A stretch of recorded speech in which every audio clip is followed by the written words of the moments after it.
আসসালামু আলাইকুম ওয়া রাহমাতুল্লাহি ওয়া বারাকাতুহু। আজকে আমি আপনাদেরকে একটা প্রশ্ন করতে চাই। কোরআন এটা কি শুধু মুসলিমদের জন্য? যদি শুধু মুসলিমদের জন্যই হয় তাহলে কেন কোরআনে বারবার বলা হয়েছে ইয়া আইয়ুহান নাস, ইয়া আইয়ুহাল ইনসান, হে মানুষ, হে মানুষ। বারবার আল্লাহ বলেছেন ইয়া আইয়ুহাল ইনসান, ইয়া আইয়ুহান নাস, হে মানুষ, হে মানুষ। কেন বলা হয় নাই শুধু যে হে মুসলিমরা, হে মুসলিমরা? আজকে পৃথিবীতে মানুষ নিজেরাই মানুষকে ভাগ করে ফেলেছে। তুমি মুসলিম, তুমি ইহুদি, তুমি খ্রিস্টান, তুমি নাসারা, তুমি আস্তিক, তুমি নাস্তিক। কিন্তু ভালো করে চিন্তা করেন তো, একটা কথা চিন্তা করেন, আমরা কি সবাই মানুষ না? আমাদের সবার হৃদয়ে কি কাঁদে না? আমরা কি সবাই শান্তি খুঁজি না? আমরা কি সবাই একাকিত্ব অনুভব করি না? আমরা কি সবাই ভালোবাসা চাই না? আমরা কি সবাই মৃত্যুকে ভয় পাই না? তাহলে গাইডেন্স সেটা কি শুধু কিছু মানুষের জন্য হবে? একটু ভালো করে শুনুন।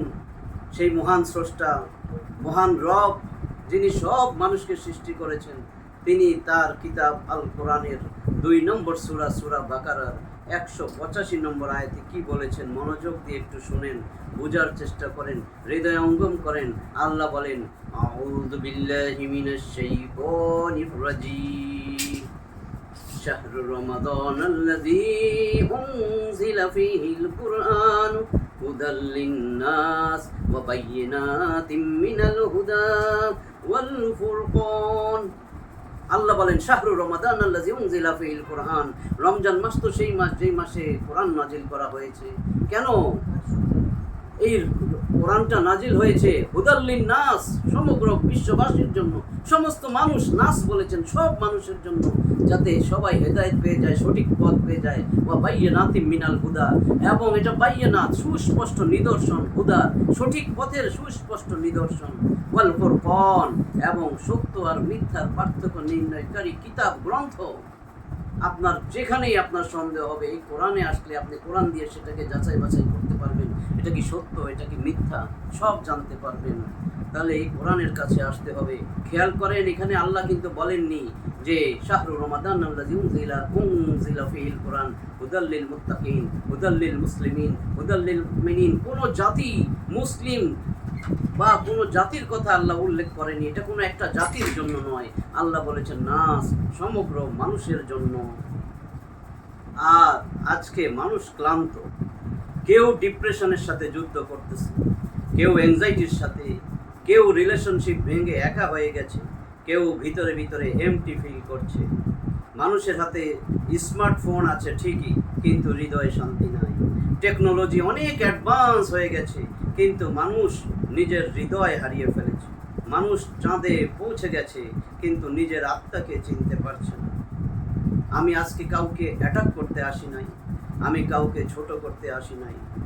আমি শুধু একটা জিনিস বলতে চাই, হয়তো আমরা সবাই ভিতরে ভিতরে ঠিকই শান্তি খুঁজতেছি, আর আমি কোরআনে এমন কিছু পেয়েছি যা মানুষের হৃদয়ে জীবিত করতে পারে। এই জন্যই আমি কথাগুলো বলছি।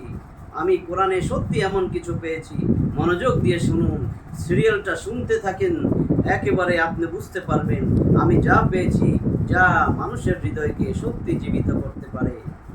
আমি মেডিকেল ব্যাকগ্রাউন্ড থেকে একটা জিনিস বুঝেছি, মানুষ শুধু শরীর না, মানুষেরও একটা হৃদয় আছে, একটা আত্মা আছে, একটা ভিতরের শূন্যতা আছে, যেটা টাকা দিয়ে ভরে না, ফেম দিয়ে ভরে না, মানুষ দিয়েও পুরোপুরি ভরে না।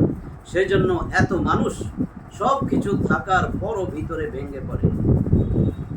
আল্লাহ তাআলা তার পবিত্র কোরআনের 13 নম্বর সূরা রদ, যার বাংলা অর্থ বজ্রপাত, তার 28 নম্বর আয়াতে বলেন, আলা বিযিকরিল্লাহি তাতমাইন্নুল কুলুব। আলা, সাবধান, জেনে রাখো, শুনে রাখো, বুঝে নাও। বিযিকরিল্লাহি তাতমাইন্নুল কুলুব, তোমার অন্তর, তোমার যে হৃদয় দিয়েছি সেটা শান্তি পাবে সে যদি তার রবকে খুঁজে পায়, তার রবের সাথে সম্পর্ক করে। আমি আল্লাহর স্মরণ যদি সে করে, তাহলেই সেই আত্মা, সেই হৃদয় শান্তি পাবে। হৃদয় তো শেষ পর্যন্ত তার রবকেই খোঁজে। আমি মানুষকে লেবেল দিয়ে দেখতে চাই না, আমি মানুষকে হৃদয় দিয়ে দেখতে চাই। কারণ কষ্টের ভাষা সব মানুষের এক, চোখের কান্না কিন্তু সব মানুষের এক, শান্তির চাহিদা সব মানুষের এক। তাই আপনাকে দাওয়াত দিচ্ছি, আমি আজকে আপনাদের সবাইকে একই কথা বলছি, একই দিকে দাওয়াত দিচ্ছি। আপনি মুসলিম হন অথবা না হন, একবার কোরআনকে শুনে দেখুন, হয়তো এই কোরআনই আপনার হৃদয়ের হারিয়ে যাওয়া আলো। এটাই আমাদের নতুন জার্নি, মানুষের জন্য কোরআন। এখানে আমরা তর্ক করতে আসব না, আমরা একসাথে হৃদয়কে বাঁচাতে শিখব। আসসালামু আলাইকুম ওয়া রাহমাতুল্লাহি ওয়া বারাকাতুহু।